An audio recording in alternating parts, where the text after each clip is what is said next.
मैं हूं श्रुति श्रीवास्तव। उत्तर प्रदेश को अर्थव्यवस्था में नंबर 1 और देश के नंबर 1 राज्य में लाकर खड़ा करना है। उस उद्देश्य के साथ योगी सरकार 2.0 का कार्यकाल शुरू हो चुका है और योगी आदित्यनाथ फुल एक्शन में आपको दिखाई भी पड़ रहा है।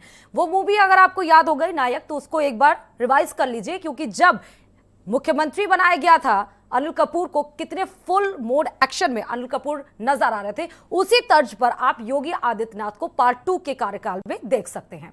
योगी आदित्यनाथ ने कल समीक्षा बैठक की और साथ ही मंत्रियों के साथ, अधिकारियों के साथ देखिए लगभग 1.5 घंटे उनकी मीटिंग चली और मीटिंग के बाद उन्होंने साफ तौर पर कह दिया कि मंत्रियों के परिवारों का हस्तक्षेप, इंटरफेरेंस नहीं होगा किसी भी मामले में। इसका मतलब यह है कि 5 साल योगी आदित्यनाथ ने जमीनी हकीकत पे, चाहे वो बेरोजगारी का मुद्दा हो, चाहे वो फाइलें अटकाने का मुद्दा हो, चाहे कोई भी एग्जाम पेपर कैंसिल का मुद्दा हो, या विभागों में जिस तरीके से काम लटके रहे और जिस प्रकार से जब जनता दरबार लगता रहा और उसमें छोटे से लेकर बड़े लोग, जनता जब पहुंचती रही अपनी समस्याओं का वहां पर उन्होंने बताया योगी आदित्यनाथ को, तो वहां पर उन्होंने इस बात को एनालाइज किया कि वाकई जनता को परेशानी है और इसमें विभागों के अधिकारियों की और उसके ऊपर बैठे मंत्रियों की गलती है। इसीलिए उन्होंने साफ तौर पर कह दिया कि कोई भी मंत्रियों के परिवारों का हस्तक्षेप नहीं होगा। कोई आके नहीं कहेगा कि हमारे रिश्तेदार हैं और हमारे रिश्तेदार का यहां पर पोस्टिंग करा दीजिए, यहां पर ट्रांसफर करा दीजिए, यहां पर रिक्रूटमेंट करा दीजिए।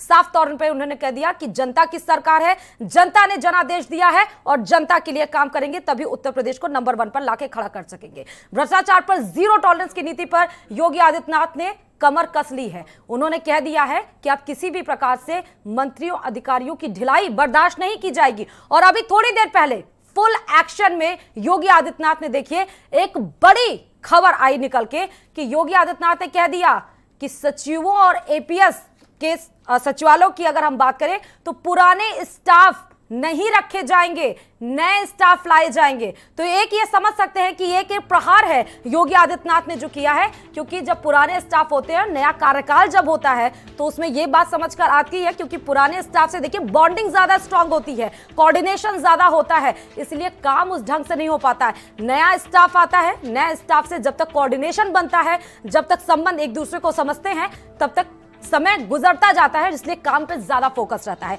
इसलिए एक एक्शन आप देख सकते हैं, यानी मान सकते हैं कि सरकार की सोच समझ ये है कि जो संकल्प, जन कल्याण संकल्प पत्र है, सरकार उस पे काम करना चाहती है और 5 साल में जो स्थिति हमने देखी उत्तर प्रदेश की, कम से कम उससे अच्छी स्थिति में हम 5 साल देख पाएंगे। फिलहाल ये ग्राफिक्स है, देख सकते हैं आप कि $1 ट्रिलियन की अर्थव्यवस्था पर काम होगा, अहम मुद्दा है। गांव के विकास पर रहेगा नए सरकार का सबसे ज्यादा जोर, क्योंकि अधिकारी चलाएंगे भर्ती अभियान, क्योंकि यह सबसे बड़ा मुद्दा है। योगी सरकार ने हर एक वक्त, हर जगह पर इनको ये चैलेंजेस फेस करने पड़े। लोक कल्याण संकल्प पत्र को लागू करने के लिए 5 साल की योजना बनाई जाएगी। ये योजना आपको बता दें किस प्रकार से होगी। 100 दिन, 6 महीने और वार्षिक लक्ष्यों का निर्धारण होगा और उसको पूरा करने पर पूरा प्रयास किया जाएगा। सभी विभाग के आधे आधे घंटे को प्रेजेंटेशन भी तैयार करने के लिए योगी आदित्यनाथ ने दिया है।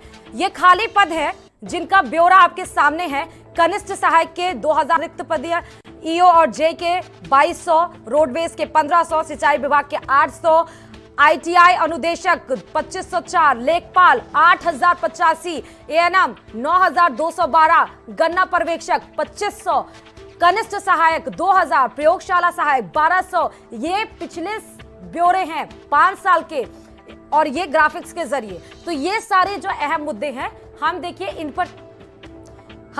पर चर्चा करेंगे, लेकिन सबसे पहले समझने की ये कोशिश करेंगे कि अधिकारियों और मंत्रियों के इंटरफेरेंस से, उनके परिवारों की दखल अंदाजी से फाइलें लटकी रही, उनके परिवारों की दखल अंदाजी से, उनकी ये कह सकते हैं उनकी लापरवाही की वजह से 5 साल काम नहीं हो पाया। जो चैलेंजेस सरकार के सामने आए, वो चैलेंजेस में क्या मंत्री और अधिकारी ही सम्मिलित थे और सरकार को उन सबके सामने जवाब देना पड़ा।